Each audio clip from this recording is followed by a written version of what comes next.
Good evening, and welcome to Fine Point, where no narrative is sacred, no media hoax is safe, and we zero in on the big picture. I'm your host, Chanel RION. Can you feel it in the wind? It's 1775. Again.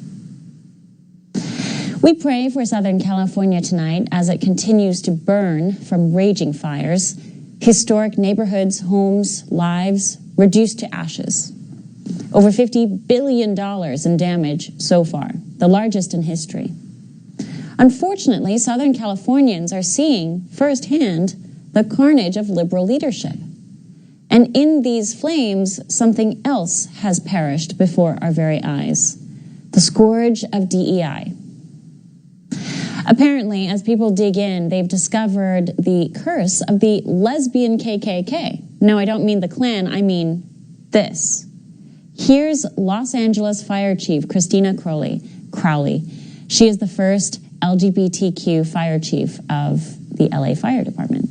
LA residents pay her a salary of $439,000. Here's Christina Kepner, first lesbian assistant chief LAFD. Her salary was $264,000. And then, of course, we have the third K in the lesbian firefighting trilogy, Christine Larson. Her salary? $399,000. Her job? Contain fires, perhaps? Keep the water levels up? No, silly. She served the all-important role of first Black lesbian equity bureau chief of the LA Fire Department. You want to see somebody that responds to your house, your emergency, whether it's a medical call or a fire call, that looks like you. It gives that person a little bit more ease, knowing that somebody might understand their situation better. Is she strong enough to do this? Or you couldn't carry my husband out of a fire, which my response is, he got himself in the wrong place if I have to carry him out of a fire.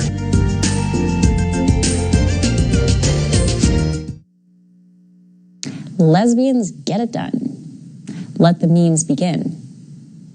But blame cannot be placed solely on the broad shoulders of these lesbian heroes. Even they knew it was a bad idea when LA Mayor Karen Bass decided she would cut the LA Fire Department budget by nearly $20 million. LAFD Fire Chief Kristen Crowley wrote a memo into December 4 criticizing Mayor Bass's budget cuts. So the Daily Caller put two and two together. What did Mayor Karen Bass cut the fire budget and spend the money on instead? Here's a sampling. $100,000 for a midnight stroll transgender cafe. $100,000 donated to the NAACP. $13,000 for LGBTQ Heritage Month programs. $14,000 for the Gay Men's Chorus of LA. $170,000 for social justice art workers.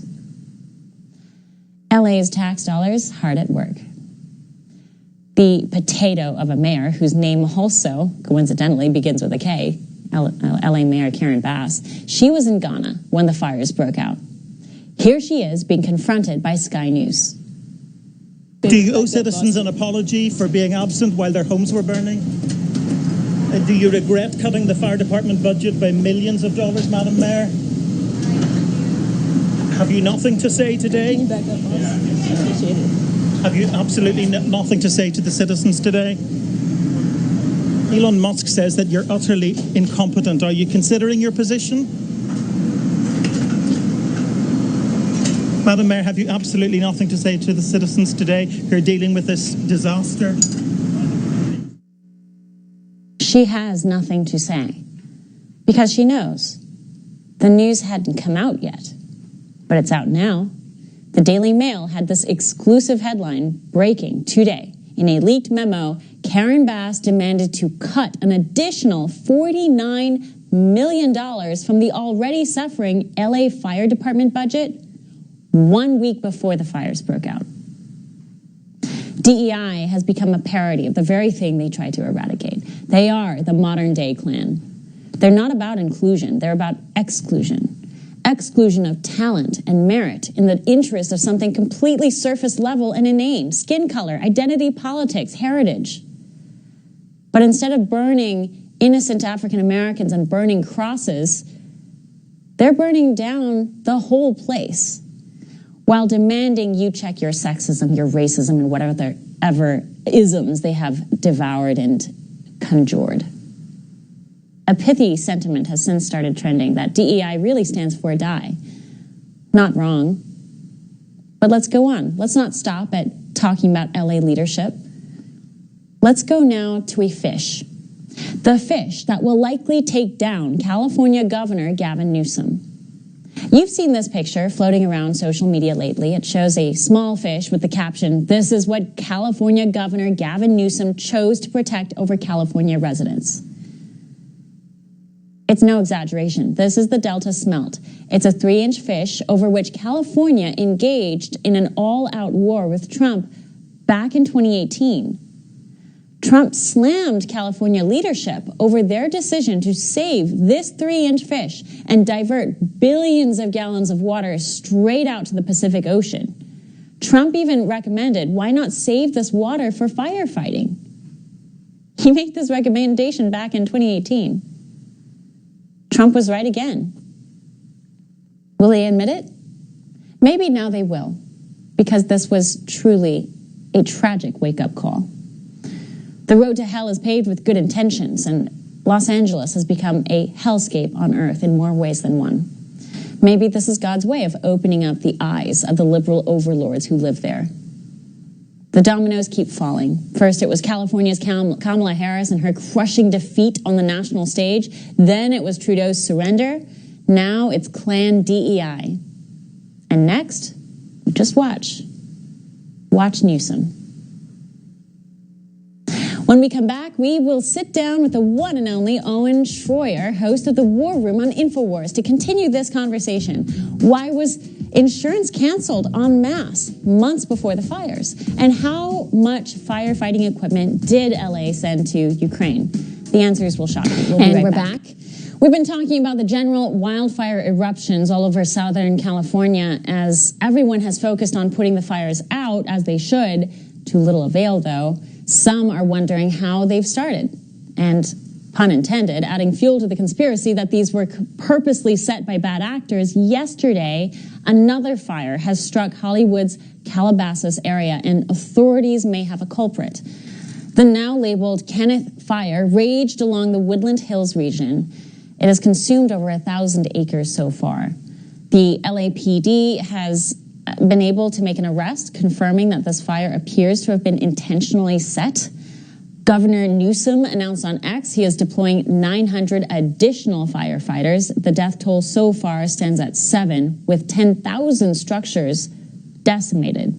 And it's still not over. The other bubbling mystery has to do with fire insurance. Residents are complaining in large numbers now that their fire insurance had been canceled mysteriously just a few months prior en masse. This from the Washington Post. State Farm President Denise Hardin wrote in a letter to regulators. The carrier did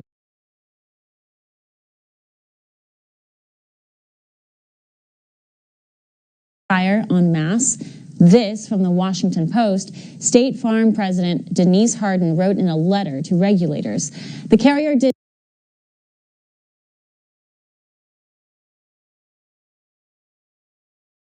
increasingly reliant on a state-backed insurer of last resort, known as the FAIR Plan. And adding to all of this, another devastating headline against liberal leadership, the story that California and LA in particular had sent extra firefighting equipment to Ukraine. Here to break it all down with us, to separate the known from the unknown, Owen Schroyer, host of War Room on InfoWars. Owen, thank you for joining us. Glad to be here, and this is really such an important story. I'm glad we're focusing on it. It's unfortunate that because it's blue California, it gets so much national attention. But I think that the true story here could change American politics and maybe even California politics. I don't think you're wrong. I know that it's so devastating to see that people are having to suffer and lose homes, lose historic districts all over the Palisades. Beautiful, a beautiful corner of the world, really. But as people get down to the whys and the hows and the steps that led to this moment, a lot of people are starting to wake up to the policies and the politics that led them here. Well, that's it exactly. There is no denying that it's Democrat Party policies and its liberal ideologies that basically set this thing up to be such a disaster.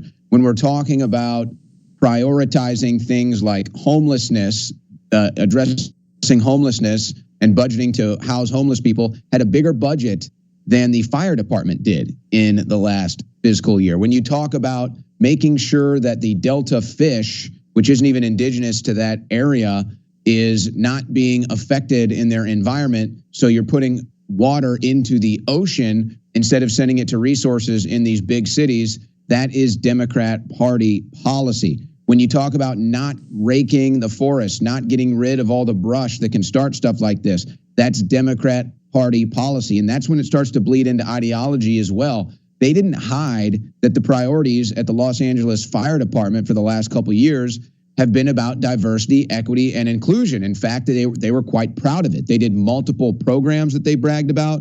They had multiple conferences that they bragged about. They did television media hits that they bragged about. How it was all about, we're going to be diverse. We're going to hire women. I'm so proud that I'm a gay woman. And this was their story. And so that's what they've been talking about for the last 4 years. So it's not a surprise, unfortunately, I think, as the insurance companies predicted with their removing of this insurance, it's not a surprise that eventually this happened. But aside from that, I think that now we have to start looking at the arson level, because there certainly was arson that happened here. I would say that the one gentleman that was arrested was probably not the only one. And I would unfortunately have to remind your audience about what we're dealing with here. We just had a deranged bum, who also happened to be an illegal immigrant, in New York City light a woman on fire and sit there and watch. Now, claiming in court that he was too drunk to remember. Regardless, if somebody will light a woman on fire on a subway train, they will certainly go into the woods and start a fire just for the fun of it. There are tons of deranged bums in California. And so I think we have multiple cases of arson at hand here as well. I think you're right. There's a lot of confusion over some of the footage. It's hard to discern which ones can be believed, which ones are real and timely, but a lot more footage of people throwing literal gas cans into the fires. We saw one clip recently of a guy catching a group of men who appeared to be homeless. We don't know who they were, but they were just setting a fire in the middle of the city, really stoking these flames. The conversation, though, has not reached that in the mainstream until this arrest happened. So this is another door that's opening. And again, there were certain moments in the past year that really red-pilled people. I think the fact that Donald Trump was a target of so many assassins over the past year was a sort of red-pilling moment for a lot of people. Inflation was a red-pilling moment. And I think this is going to be a red-pilling moment as people not only look at the DEI policies that led to this, but also as we uncover some of these arsons, we discover where they're from. And that in turn will also red-pill people against this unmitigated disaster that has been the open border. And for a second, because we have to, let's just look at the raw politics of this. On at least four separate occasions that I've documented on my show, there might be others. Trump had a meeting at the White House where he descriptively talked about how they needed to rake the forests and get rid of the threat of these wildfires. That was in 2018.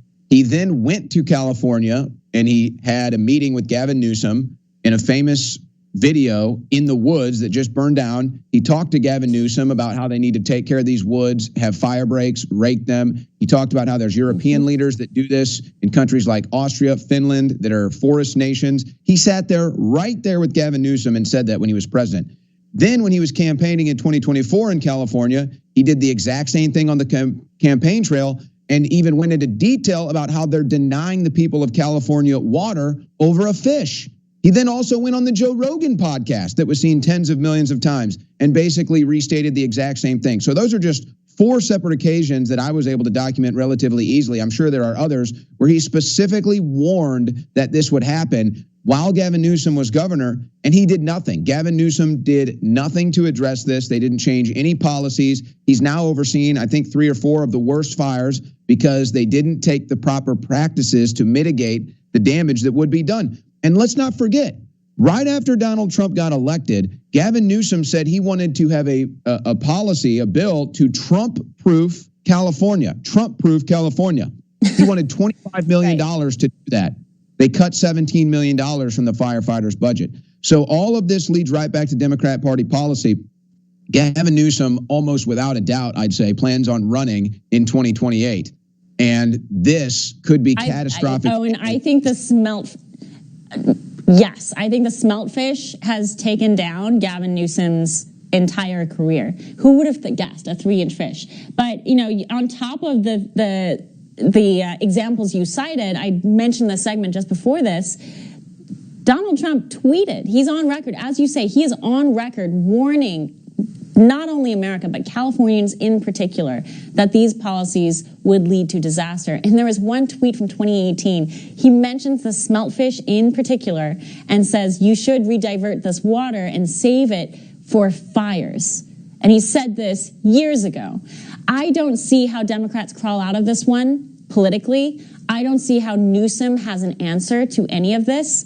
And now you have this additional headline that just came out. Daily Mail broke a story saying that Karen Bass, LA mayor, 1 week before the fires went out, not only tried to cut the budget even further, she tried to cut it by $49 million. $49 million out of the LA Fire Department. So 1 week before all of this, they don't have an excuse.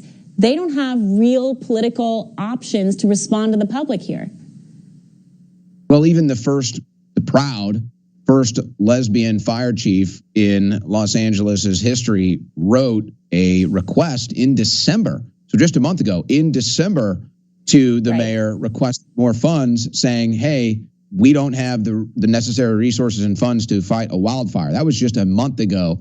And that was received by the mayor's office on the 17th of December, and they did nothing. Now, this gets here. Let's talk about two things with the Democrats real quickly, too. Now, Mayor Bass was in Ghana. That was well documented. She was in Africa when all of this was going on. They started having warnings about this on Saturday. By Monday, it was an emergency alert. She should have never even gone to Ghana. So, I mean, that's a big story for the city of LA, but she's not going to resign. The fire chief is not going to resign. And of course, Gavin Newsom is not going to resign because the Democrats seem to have a strange ability, not just politically, but maybe quite literally with Joe Biden, to fail upward, to fall up steps. We saw Joe Biden somehow fall up steps. Democrats somehow fail forward. Yeah. The worse you perform, the more you get promoted. So this failure of burning Los Angeles to the ground is going to be a promotion for Gavin Newsom. Don't be surprised if they're asking Karen Bass to get back into congressional politics. Don't be surprised if the Los Angeles fire chief, the first lesbian, gets an award for what's happened. Do not be surprised if any of this happens. This is Democrat Party politics. They fail forward. And I guess this is their way of running cover for all their failures, so that when you notice what a disaster it is, then you see them getting awards and promotions, you kind of scratch your head and you think, I guess they did a good job. We'll see if the people of California fall for it again. But I'll tell you one thing I'm hearing now, and I don't know about you, but I'm getting a lot of information from people in California. They don't trust their elections at all. And they're sitting here telling me if we see Democrat again in 2028, there's going to be a major story, a major political uprising of people saying, hey, we don't trust this. We don't believe Nancy Pelosi wins, 10 straight elections. We don't believe Maxine Waters wins 10 straight elections. We don't believe that 4 seats in the House flipped 2 weeks after the election from Republican to Democrat. So there's a lot of stories here that we can look at. Unfortunately, the fire and all the devastation, which is probably going to go down as one of the worst in history, just brought the attention and the amplification to these stories. Well, it also amplifies the money, obviously. Look at these outrageous salaries that we're paying, these incompetent boobs. Open the books, exposed the salaries of LA water and power officials. Let's just look at that category. The LADWP load dispatcher is Mark Chambers. He took home a whopping $857,000 in total compensation. Kenneth McCrank, another one, nearly $787,000 that same year. The list goes on, Owen, but these guys are making upwards of $700,000 plus. They're making almost as much money as a faculty member at Harvard University at this point. Well, they're doing better than me, I'll tell you that. And I'm guessing that they probably don't work as hard either.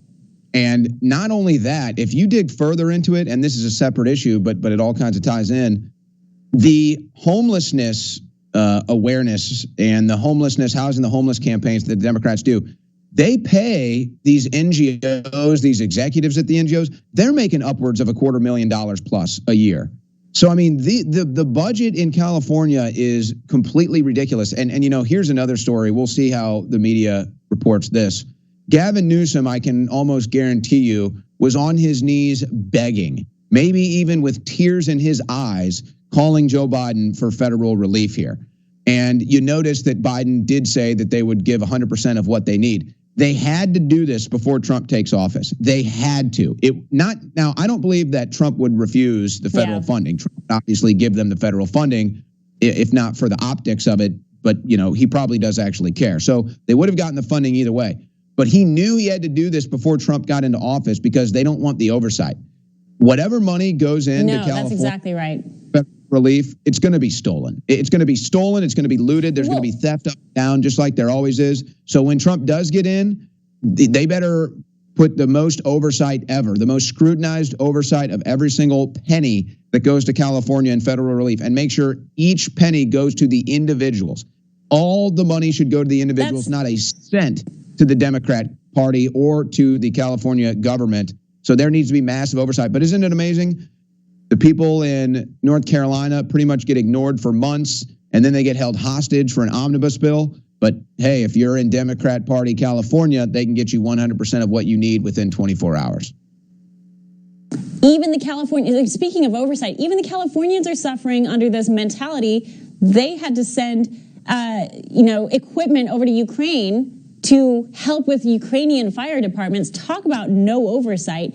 So there's so many layers to this. I mourn for the state of California and the people there, but this is a wake-up call. The dominoes are falling. I am optimistic that the people in California will make a statement after this politically, but I guess a lot of things have been happening in the last year or two that can be very surprising. Maybe we go straight back, as you say, fall upwards, promote upwards, and Newsom somehow emerges out of all of this. Who knows, maybe we'll see Kamala Harris emerge out of the ashes too. Owen, we're out of time. We appreciate it. Thank you so much for the insights. Looking forward to having you back on. Good to be here. God bless. God bless. Will Maduro... Edmundo Gonzalez is supposed to be sworn in as the next president of Venezuela today. Supposed to being the key word, marking an end to an oppressive communist chapter for a nation.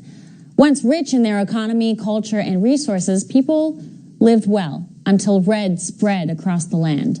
But in typical Latin government plot twist, it looks like Gonzalez will not be getting sworn in after all, even if he does meet with world leaders. This is where we have leftist Venezuelan dictator and former bus driver Nicolas Maduro entering the scene, or rather staying, maybe more accurate. Maduro has been beaten at the ballot box more than once, but refuses to leave office. He locks up the opposition, orders crackdowns on critics, and calls journalists terrorists. He runs torture centers. He has lost repeatedly, yet is sworn in today by his own hand. President Maduro refuses to give up power, as he keeps his people poor and dependent on a very chaotic government supported by China, Russia, and Iran. The incoming Trump administration has Marco Rubio slated as the next Secretary of State. He will be the first Latino in the position and has long been hawkish on the Maduro regime. That we want is for Maduro to exit power and for the Constitution to be followed. Right now, the only thing standing between the people of Venezuela and medicine and food is the security forces of Nicolás Maduro. Military action has previously been taken off the table, but is it needed now? Joining us is Navy veteran, former commanding officer, Captain Chuck Nash, military analyst and founder and president of Emerging Tech Technologies International. Welcome to the program. Nice to be with you, Chanel. There is a lot to unpack in this particular headline, but, Venezuela has not seen a very peaceful chapter in a very long time, and this is just adding to it. How do you see the Trump administration dealing with this scenario going into the next few months? They're going to have to put a stranglehold on Venezuela, because what Chavez started, Maduro has locked into place, and that's a hybrid criminal regime. He is using all of the tools of repression against his own people, be it the military or the police. And then he's stood up these armed gangs that he uses on the side. So he once allowed Colombian drugs to go through Venezuela, and now he's turned Venezuela into a cocaine-producing country. He's taken over the gold mines, and he is using the smuggled gold and smuggled oil to prop up his regime, which he uses the money to pay off political allies and the military leadership. So he has locked this thing into place, and the only way to combat it, other than direct military action, which I don't think would be successful, is to strangle it and basically blockade and use every financial means possible to lock down his money and his cash flow. Before Biden came in with his, his mishmash of a foreign policy these last 4 years, the stranglehold that you speak of, sanctions, economic and others, were starting to have a real effect in places like Venezuela and Iran. But more so, those sanctions were affecting China, which is key to, I think, the kind of confidence you're seeing in Maduro as he continues to, steamroll over his people, steamroll over. He seems to be operating with somewhat of a confidence boost, or at least some kind of secret man behind the curtain confidence in China and Russia here. Well, he's confident in his power to be able to hold power within the country because of what we just discussed. But internationally, he's got this international consortium that's helping him with his oil and his gold smuggling and the drugs. So it's in the best interest of countries like China and like Iran that are working against us to assist him. So not only does he have it locked down internally, he's got a nice network internationally. How do you see Marco Rubio as Secretary of State approaching the Western Hemisphere in our new administration? Well, it's a coalition, and it's also going to be affected by how we deal with Mexico. If the rest of the world, and especially this hemisphere, sees us acting strongly with Mexico to shut down the cartels, then I think they will get in line. Look at what's happened in El Salvador, the tremendous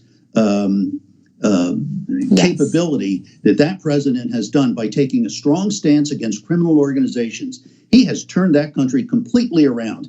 Then you look down to Argentina, and look what has happened down there with a short period of time with somebody with vision and willing to act on that vision. He's turned Argentina around in a remarkable fashion. It can be done.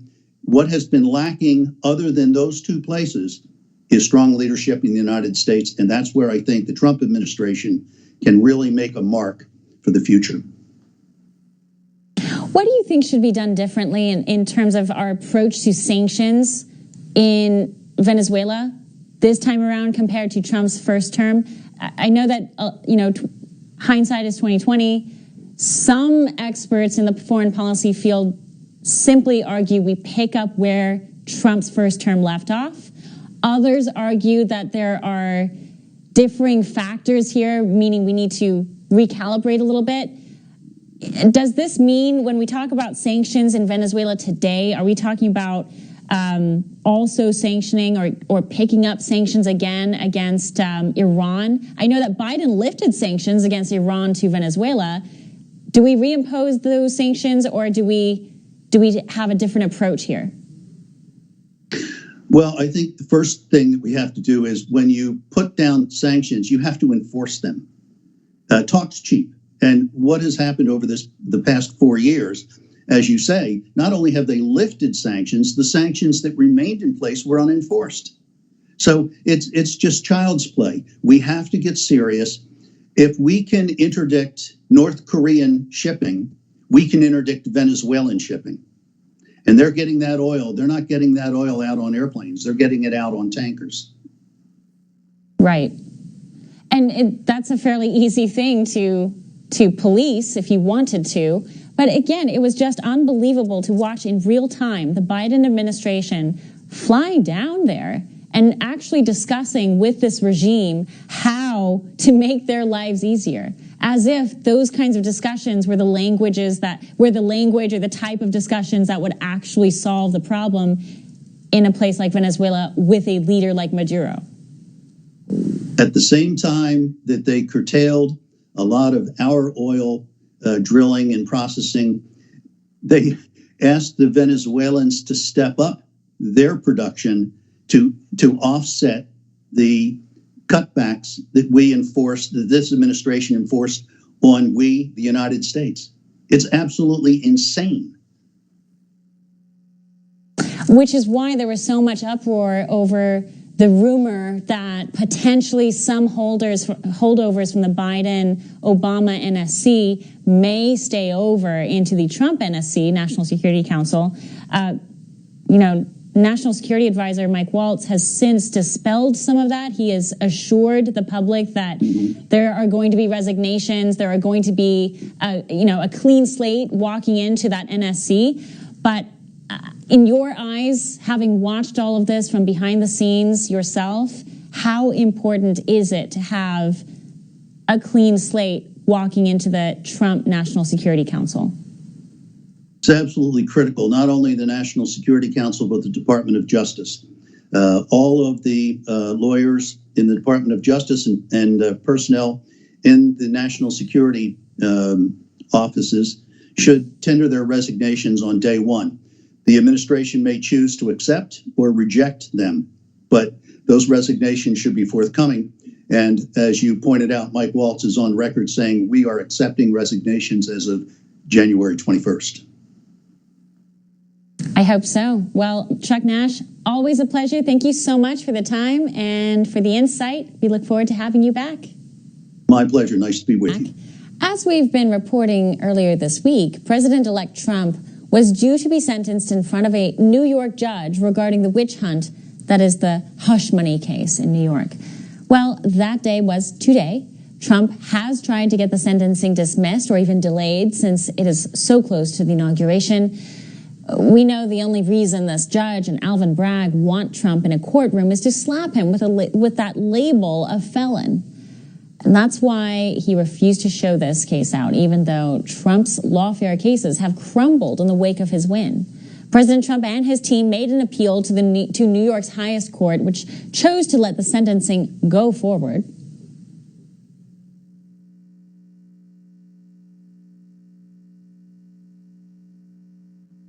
President Trump asked the Supreme Court to weigh in as well as a special exception due to the fact that he is president-elect. But late last night, the Supreme Court denied Trump's motion. President-elect was scheduled to appear in front of Judge Merchan remotely at 9:30 a.m. today. Trump appeared in front of Judge Merchan virtually from his home in Mar-a-Lago, where he received an unconditional discharge. He is free to go. Very terrible experience. I think it's been a tremendous setback for New York and the New York court system. This is a case that Alvin Bragg did not want to bring. He thought it was, from what I read and from what I hear, inappropriately handled before he got there. No fine, no imprisonment, just a scolding from a very political judge, Juan Merchan, and he has been given the unfair label of felon. In the wake of this decision, what now? Joining us now, Montana Attorney General Austin Knudsen. General Knudsen, welcome. Thanks for having me. Did this surprise you in its end result? You know, it didn't. I think you summed this up perfectly. I think this judge, and certainly Alvin Bragg as the DA in Manhattan, this was the result they wanted. They wanted to label President Donald J. Trump as felon. That's what this has been all about. I mean, this is what happens when you have George Soros handpicking and funding prosecutors around the country. And we've seen this in multiple places. But I mean, Alvin Bragg ran on this. They shoestrung together a very, very tenuous legal argument here. But you're talking about a very biased jury, a very biased judge, and a very biased prosecutor. We got to a good spot here, right? I mean, unconditional discharge, but there's still that label of felon. So I think we're going to see this go through the appeals system, and I think this is going to go away, frankly. Will the label also go away once it's appealed, and if it turns out in favor of Trump? Yeah, I mean, even if the president and his business team did inflate some valuations, which happens routinely, the banks got paid back. It wasn't like money was stolen or embezzled. Those banks made their loans back with interest. That's how our system works. No one was defrauded here.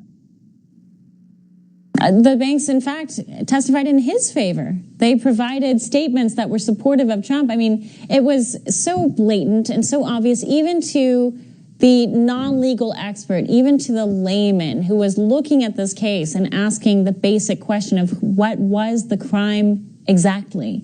And the answer to that would have been, if New York successfully emerged out of this and said what Trump had been doing was a crime, this would have been crushing not only to New York real estate, but to the entire New York economy. Yeah, look, every prosecutor worth their salt and with a little bit of experience could see what this was. This was a politically motivated witch hunt. Right. Alvin Bragg was going to make a felony case however he could. And this was the best way he could find out to do it, by shoestring a bunch of garbage together, a bunch of misdemeanors, trying to stack them. I'm highly confident that this is going to get overturned on appeal. President Donald J. Trump is not going to be a felon. But look, even if he is a felon, technically, there's no penalty here, and the man is still going to take office. They did not achieve their goal of preventing him from getting reelected president. That's happening whether they like it or not. It backfired on them. It completely backfired. Well, I want your take on what the future of lawfare looks like going into 2025. I know I've asked a few of your fellow attorneys general this question. The question is grounded in this interview I saw with the ACLU president, speaking with Rachel Maddow on a program, and he laid out the plan from the left, how they were going to engage in lawfare, fight offices like yours, fight President Trump's agenda. And the blueprint that he roughly laid out was this: engaging in local officials and having local officials defy their states. There seems to be a lot of steam behind that general plan, but beyond that, I have not heard anything else in terms of the lawfare strategy the left is brewing going into this administration. What have you heard? Well, it's certainly happening here in Montana, not just to me, but to my Republican attorneys general colleagues around the country, particularly those of us who are pretty aggressive. But we're certainly seeing it. I think you're going to see this coming particularly from the really blue left-leaning states and left-leaning localities. When you've got incoming border czar Tom Homan talking about, a federal deportation program, actually enforcing federal immigration and federal border laws. And you've got blue states saying, "Oh, well, we're going to defy that." That's clearly what the ACLU is talking about. That's what they're going to be encouraging. But the problem with that is they're going to find themselves in federal jail. I do not think the Trump administration and Tom Homan are playing here. You've got localities who will be actively defying federal law. That's been going on for a while now, and you're finally going to have a new sheriff in town who's going to be enforcing that law. This is not going to work well. But look, lawfare is what the left knows. It's what they do. They're doing it to me. I've got a 41-count ethics complaint against me for doing my job and behaving ethically. They're trying to get my law license. So this is happening in little old states like Montana too. This is the modus operandi of the radical left. Donald J. Trump is going to take office. they're going to try to undermine him any way they can. You know, you mentioned something just now, and it reminds me of another tactic that they are using. To your point, using the ABA as this organization to try and lodge ethics complaints against conservative attorneys. There seemed to have been a lot of momentum around that. You saw a lot of Trump's allies and Trump attorneys getting slammed by the ABA, at risk of losing their license. Some have. Is that a strategy they're going to keep pushing forward, or is it going to kind of peter out the way that these attacks against Trump have? I think they're going to keep going after it. I don't think the radical left is capable of learning these lessons politically, which is why they're losing elections, which is why they got slaughtered this last election. You've got even people like Bill Maher have got this figured out. I don't agree with the guy on anything, but I think he's at least an intelligent liberal, and he realizes they've lost a huge portion of their base because they refuse to learn these lessons. But I think you're going to keep seeing these attacks from the ABA. I'm certainly getting it from the Montana Bar Association, from the Montana Trial Lawyers Association. They're radical left. They're trying to take my law license away, exactly like you just said, because I'm standing up to the Biden administration and because I'm pushing back on a lot of these extremely liberal policies. So I don't see this stopping. I hope they do. I hope it slows down. But as I said, I don't think these people are bright enough to learn the lessons of politics that they're being taught here. Well, I hope that it does ultimately backfire on them, because they're certainly abusing so many aspects of civil society on a daily basis. But maybe that's just the optimist in me. General Knudsen, a pleasure to have you on as always. Thank you. Always fun to be on here, Chanel. Thank you.